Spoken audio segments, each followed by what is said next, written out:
राधे राधे दोस्तों, देखिए आ गया है सीज़न जिसमें हम अपने पसंद की कटिंग्स लगा सकते हैं। अपने पसंद की कटिंग के फ्लावर्स और फ्रूट प्लांट्स भी लगा सकते हैं। फ्रूट प्लांट्स में जैसे अंजीर हुआ, बहुत इजीली कटिंग से लगता है। मोरिंगा कटिंग से लगता है।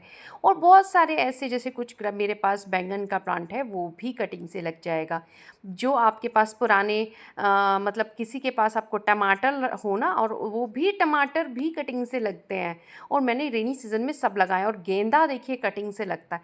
और गेंदा, ये सब में गेंदा को तो मैं आपको बताऊंगी। एक बोगनविलिया अभी मैं आगे लगाऊंगी जब, क्योंकि हमारे यहाँ पूरी तरीके से रेनी सीज़न अभी स्टार्ट नहीं हुआ। मतलब कल बहुत तेज़ बारिश हुई थी और आज बहुत तेज़ धूप है। जो आज मैं वीडियो दे रही हूँ वॉइस ओवर करके, बहुत तेज़ धूप है। तो इतनी ऐसी बारिश नहीं हुई है। बारिश रेनी सीज़न का मतलब होता है कि आप वीक में 2 से 3 बार बारिश हो रही है, बट ऐसा नहीं है। लेकिन आज जो मैं फ्लावरिंग प्लांट्स बता रही हूँ बहुत हार्डी है। उनसे आप गुलाब लगा सकते हो, जो मैं सीज़न वो बता रही हूँ ना आपसे। आप उस गुलाब हुआ, और बोगनविलिया हुआ, और अलमंडा, किसी ने पूछा था अलमंडा, सब लग जाते हैं। जो भी कटिंग से लगने वाले हैं रेनी सीज़न में सब लग जाते हैं। हिबिस्कस हुआ, और ये तो है ही पोर्टुला का। ये तो एक कभी भी किसी भी टाइम आप लगा सकते हो। बहुत सारे इंडोर प्लांट्स है, वो लगा सकते हो। और आज जो मैं लगा रही हूँ वो है चंपा और कनेर। बहुत से लोग कहते हैं, हालांकि चंपा और कनेर बहुत हार्डी है, बहुत ईजी है लगाना। और मैं आज आपको बताऊंगी कि किस तरीके से आप उनकी मिट्टी बनाएं जिससे रेनी सीज़न में भी ख़राब ना हो। और अगर बहुत ज़्यादा बारिश होती है, बहुत ही ज़्यादा, जैसे कल हमारे यहाँ बहुत बारिश हुई और बहुत सारे गमलों में पानी भर गया था और बहुत ही ज़्यादा, तो फिर आप क्या करें।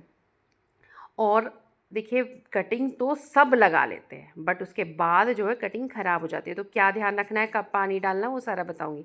सबसे पहले देखिए, मैंने इसमें जो आपको कटिंग में इस्तेमाल करना होता है रेनी सीजन में, वो करना होता है बालू रेत। बालू रेत यानी ग्रे कलर का जो होता है, जो कंस्ट्रक्शन में भी यूज़ होता है, जो नदियों में से निकलता है वो। अच्छा जी, अगर आपके यहाँ बहुत अच्छे से बारिश शुरू हो रही है, बारिश हो रही है, और आपने कटिंग बिल्कुल फर्स्ट टाइम लगा रहे हो, नहीं लगती, तो आप 50% बालू रेत, 50% आप मिट्टी कॉम्पोस्ट मिक्स करके, यानी 25% मिट्टी, 25% कॉम्पोस्ट।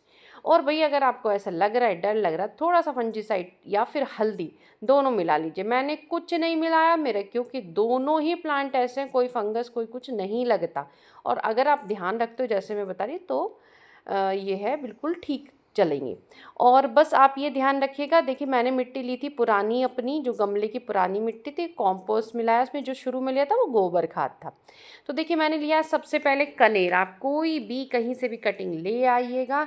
और कनेर की मैं बता दूं आपको कि देखिए, 2-3 बातों का ध्यान रखना है। रोज़ वाले को हम ऊपर से भी कट करते हैं, नीचे से भी 45 डिग्री एंगल में, है ना। लेकिन आपको कनेर में ऊपर की टिप्स छोड़नी है, जो ऊपर का वो है ना, उसको कट नहीं करना है। इसकी लीव्स को हटा लीजिए। मुझे ये ज़्यादा लंबा लगा, तो मैंने, आप एक बिलान बस, यानी कि 6 से 7 इंचेस या 8 इंचेस से ज़्यादा की कटिंग मत लगाइए, वो सबसे अच्छी रहती है। तो मुझे ज़्यादा लंबा लगा, तो फिर मैंने इसकी कटिंग को थोड़ा सा नीचे से 2 इंच और कट किया। उसके बाद सारे लीव्स हटा लेने, और जो बाद में 1-2 लीव्स छोड़ने हैं, और चाहे तो आप उन लीव्स को भी 1 इंच छोड़ के कट कर सकते हो ऊपर से। बट मैंने पूरे छोड़ दिए। जितना आप इसके ऊपर वेट कम रखोगे, यानी कि लीव्स वगैरह कम रखोगे, उतने ही चांसेस होते हैं कि जल्दी से ये ग्रो हो जाए। अब भाई सबसे पहले क्या करने हैं आपको, जो एलोवेरा है ना, एलोवेरा एक रूटिंग हार्मोन का काम करता है, प्लस फंजीसाइड भी है। तो आपको लेना है एलोवेरा, और एलोवेरा में आप इसको अच्छी तरह से नीचे से ब्रश कर लो, यानी इसमें अच्छे से आपको एलोवेरा लपेट देना है। ये फंगस नहीं लगने देगा, ये रूट्स जो है जल्दी से आएगा। सबसे मेन बात है, इसको कोई भी स्क्रैच नहीं करना। मैंने पहले वीडियोस में बताया, जिसकी वुडी वो होती है ना, उनको स्क्रैच करना होता है। जैसे अलमंडा की हो गई, रोज़ हो गया, बोगनविलिया हो गया, ये स्क्रैच करने होते हैं। हालांकि जो चंपा है वो भी बहुत हार्डी है, बट उसको भी स्क्रैच करना नहीं होता है। मैं बताऊँगी आपको, आगे देखिएगा। सबसे मेन टिप देखिएगा, जो आपने ये मिट्टी भर रहे हो ना, मैंने इसमें पानी डाला और उसके बाद जो है काफ़ी गीला हो गया, तो मैंने, और आप इसमें बहुत कम जगह छोड़िए पानी डालने के लिए। ये सबसे पहली टिप। और देखिए, कम से कम 3 इंच अंदर आपको इसको डालना है। 3-3.5 इंच आप इसके अंदर डाल दीजिए। और बहुत ध्यान से देखिए, उंगली से ना बिल्कुल अच्छे से प्रेस करके उसे दबाइएगा। और बस इस तरीके से, पत्थर, कोई भी चीज़ है आपके पास, थर्मा को इस तरीके से उसको सिक्योर करिएगा। और सिक्योर करने का वो ये रहता है कि एक तो इसमें पानी ज़्यादा स्टोर नहीं होगा, हवा हिलेगा नहीं, रूट को हवा नहीं लगेगी। इस तरीके से आप उसको अब रखना क्या है, रखना सबसे मेन चीज़ है, रखना वहाँ है जहाँ पर सुबह की 2 से 3 घंटे की धूप आती हो, पूरे दिन की लाइट पड़ती हो। लेकिन पूरा अगर आप उसको पूरे यहाँ पे देखिए, कनेर को बता रही हूँ, पूरे यहाँ पूरे खूब अच्छे से बारिश हो रही है तो भाई आप उसको बारिश में मत रखिए। कनेर की सॉफ्ट वो होती हैं, गल जाएंगी, तो आपको रखना है उसे बालकनी में। पानी कब डालना है, सबसे मेन चीज़ है पानी कब डालना है। क्योंकि आपने रेत डाला, कॉम्पोस्ट डाला, तो आप एक बार पानी डालोगे ना, कम से कम 5-6 दिन तक उसमें नमी रहेगी। आपको उंगली से चेक करना है, आप उंगली से लीजिए हल्का सा, वैसे तो ऊपर से दिखाई देगा आपको कि सूखी, अगर सूखा बिल्कुल लग रहा है तब पानी डालिए। अगर नहीं लग रहा है आपको तो आप जो है उसमें उंगली से चेक करके देखिए, बहुत थोड़ा सा उसमें पानी, बिल्कुल थोड़ा सा, ये नहीं है पूरा गमला, थोड़ा सा आप उसके अंदर डाल दीजिएगा, बस थोड़ा सा, जिससे कि उसके रूट वगैरह गीली रहे, अंदर नमी रहे और जो है जल्दी से वो निकले। अच्छा, इसके अलावा आपको क्या करना है, 2-3 घंटे की सनलाइट उसको ब्राइट, अगर पूरी डायरेक्ट भी नहीं पड़ती है ना सुबह की, तो ब्राइट लाइट तो पूरे दिन की उसे रहनी चाहिए। तो आप किसी बड़े प्लांटर में, बड़े जो प्लांटर उसके अंदर भी रख सकते हो। ऐसे रोज़ पानी नहीं डालना चाहिए, बारिश का हो या अगर आप पानी डालते हो। क्योंकि मेरा ऊपर रखा है तो मैंने क्या किया, उसको अब मैं बालकनी में शिफ्ट करूँगी, कल बहुत तेज़ बारिश हुई। तो अब आप एक चीज़ और देखिएगा, मैं अब इस प्लांटर में, अब वो तो लगाया था मैंने प्लास्टिक में, और क्योंकि कनेर भी हार्डी है, लग जाता है। अब अगर आप नए हो तो छोटा मिट्टी का पॉट लीजिएगा, ऐसी शेप में लीजिए जिसे बाद में ट्रांसप्लांट करने में आसानी हो। अब आप देखिए, रेत की मात्रा को 40% या फिर 60% आप अपने अकॉर्डिंग बढ़ा और घटा सकते हैं, बट इससे ज़्यादा नहीं। 50-50 का रेशो सबसे बढ़िया रहता है। अब देखिए, मैं लगाऊंगी यहाँ पे चंपा, ये स्वर्ण चंपा है, यानी जो वो क्रीम से कलर की, बहुत अच्छी खुशबू इसके अंदर आती है। चंपा को कम से कम 4-5 इंच आपको अंदर डालना है, कोई स्क्रैच इसमें नहीं करना है। आप 45 डिग्री के एंगल में काट भी सकते हो, नहीं भी, ये बहुत हार्डी है। और आपको ही मैं बता दूं, कुछ दिन वो पूछते हैं कि कितने दिन में शिफ्ट हो जाए। सबसे ज़्यादा टाइम लगता है आपको लगेगा हरा भरा है इसमें रूट आ गए, नहीं, रूट आने में कम से कम 3 से 4 महीने का समय आराम से लगता है। और ऐसे ही बोगनविलिया में थोड़ा बहुत, आप ये कह सकते हो थोड़ा बहुत बोगनविलिया में कम समय लगेगा, लेकिन सॉरी, चंपा में कम लगेगा, लेकिन बोगनविलिया में ज़्यादा समय लगता है। आपको लगेगा कि बिल्कुल सही है, फूल भी खिल जाएंगे तो आपको लगेगा कि इसमें नहीं, रूट आने में कम से कम इसे 3 से 4-5 महीने भी लग जाते हैं। तो बोगनविलिया हुआ, इनको शिफ्ट, इसको तो आप 6 महीने बाद शिफ्ट कर सकते हो, लेकिन उसको कम से कम 7-8-9 महीने बाद ही शिफ्ट करिए, तभी सही से वो बोगनविलिया जहाँ लगा है बस उसको लगा रहने दीजिए। इस तरीके से ध्यान से देखा आपने किस तरीके से मैंने उसको अंदर डाला, फिर ऊपर से मिट्टी डाली।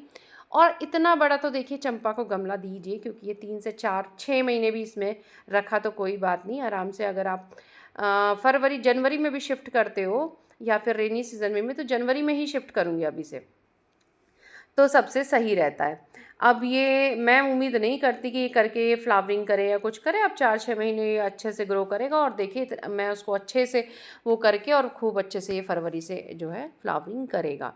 और इस तरीके से आप इसको तो फुली बारिश में, यानी कि रेनी सीजन हो रहा है, बारिश हो रही है तो आराम से रख सकते हो। इस तरीके से पूरा कवर कर दीजिएगा, इससे हवा नहीं लगेगी, पानी स्टोर नहीं होगा इसके अंदर, और जो है कोई भी वीड्स वगैरह नहीं होगी, हिलेगा नहीं। तो आपको इसे रख देना है, वही 3 से 4 घंटे की सुबह की लाइट पड़े, पूरे दिन की ब्राइट लाइट पड़े। इस तरीके से आपको चंपा कनेर लगा लेने हैं। अब आई बोगनविलिया और रोज़ की बारी, अगर आप लगाना चाहते हैं तो फिर से मैं कहूँगी 6-7 इंच की आपको एक पेंसिल जैसी वो लेनी है कटिंग, बिल्कुल सेम इसी प्रोसेस से लगानी है। एलोवेरा आपको जब 45 डिग्री में, आप नीचे से भी कट करिएगा, ऊपर से भी। आप बहुत से लोग पूछेंगे किचन वेस्ट, आप मत डालिएगा किचन वेस्ट बिल्कुल भी, मैंने तो सिर्फ गत्ता और सूखा पत्ता अगर नीचे डालते हो कोई नुकसान नहीं होता। मेरी आदत है, मैं आदत से बहुत ज़्यादा मजबूर हूँ, मैं बिल्कुल अब क्या, मैं जो लगाने जा रही हूँ ना, प्लांट्स पे भी बहुत ज़्यादा डिपेंड करता है। मैं लगाने वाली हूँ बोलिवियन जू, ठीक है, शशि आंटी ने मुझे बताया, थैंक यू सो मच। कि बॉलीवुड में दरअसल क्या है, किचन गार्डनिंग करती हूँ तो मैं सभी इंडोर प्लांट्स के नाम भूल चुकी हूँ, तो मुझे टर्टल वाई नहीं ध्यान था जो मैंने आपको बताया। ये मैं अपनी फ्रेंड के यहाँ से लाई थी, बहुत बढ़िया प्लांट है ना, बहुत ईजीली लगता है। किसी भी कटी बॉटल, मेरे पास ये पहले बहुत हुआ करता था, बहुत लगाती थी, बट जब से किचन गार्डनिंग करना शुरू किया ना, समय उतना होता नहीं, तो ये बहुत, एक बोरा भर के मेरे पास इस तरह के वो रखे हैं प्लांटर्स बना के मैंने, और जिनको मैं अपनी बालकनी में लगाती थी, अब कम कर दिए। तो अब इसमें मैं लगाने वाली हूँ, इसी की कटिंग कर करके मैं दूसरे प्लांटर्स में लगाऊंगी। तो बात कर रही थी मैं रोज़ की, तो आप 6-7 इंच की कोई भी कटिंग ले लीजिए पेंसिल की उसकी, और ऊपर भी एलोवेरा नीचे भी एलोवेरा, और इस तरीके से आप बिल्कुल, लेकिन आपको उसमें रोज़ में कुछ लीव्स छोड़नी है, ठीक है। ऊपर की टिप को कट करना है, बट साइड की 2-4 लीव्स आप ज़रूर छोड़िए। ऐसे ही बोगनविलिया में आपको छोड़नी है। और इस तरीके से आप जो है उसको लगा के अलग मिट्टी के प्लांटर में लगा के आप किसी बड़े प्लांटर के अंदर रख दीजिएगा, पानी छिड़क कर दीजिएगा, और बस आपकी, मेरी तो कटिंग जो मैंने लगाई थी रोज़ की, आपके साथ पहले भी शेयर की थी, वो होके मैंने तो उसको ट्रांसप्लांट भी कर दिया है, दूसरे प्लांटर में उनकी रिपोर्टिंग कर दिया, फूल खिला, सब कुछ अच्छा है। किसी दिन वीडियो में आपको दिखा भी दूँगी। तो इस तरीके से भाई कहीं से भी कोई भी प्लांट की कटिंग लगाना चाहते हो, सब लग जाएगी, लगाइएगा। भाई इन्फॉर्मेशन अच्छी लगी हो तो आप लाइक ज़रूर करिएगा, हाइप का कोटा भी दीजिएगा, और इस तरीके से खूब प्लांट्स लगाओ और फ्री के प्लांट्स बनाओ। ये बहुत अच्छा टाइम है, जहाँ से जो कटिंग मिले ले आओ। तो देखिए मैं तो अपनी फ्रेंड के यहाँ से 2-3 कटिंग लेकर आई थी, और देखिए कितना सुंदर ये हमारा लग रहा है। ये देखिए इसी की बस कटिंग कर करके मैं अपने कुछ प्लांटर्स में लगाऊंगी, और कैसी शेप में, कितनी ये इसकी जो जड़ें है ना, ज़्यादा नीचे नहीं जाती, बस ऊपर ऊपर जाती है, और पानी की स्प्रे बॉटल से स्प्रे करके भी इसका काम चल जाता है। तो कितना खूबसूरत सा ये प्लांटर तैयार हो गया, मुझे बहुत ही क्यूट लगता है ऐसे प्लांटर, और फ्री में तैयार होते हैं। तो आप भी जो चाहे इंडोर, जो चाहे आप भी इस तरह की फ्री के प्लांटर, फ्री की कटिंग को लगाइएगा। चलिए, राधे राधे।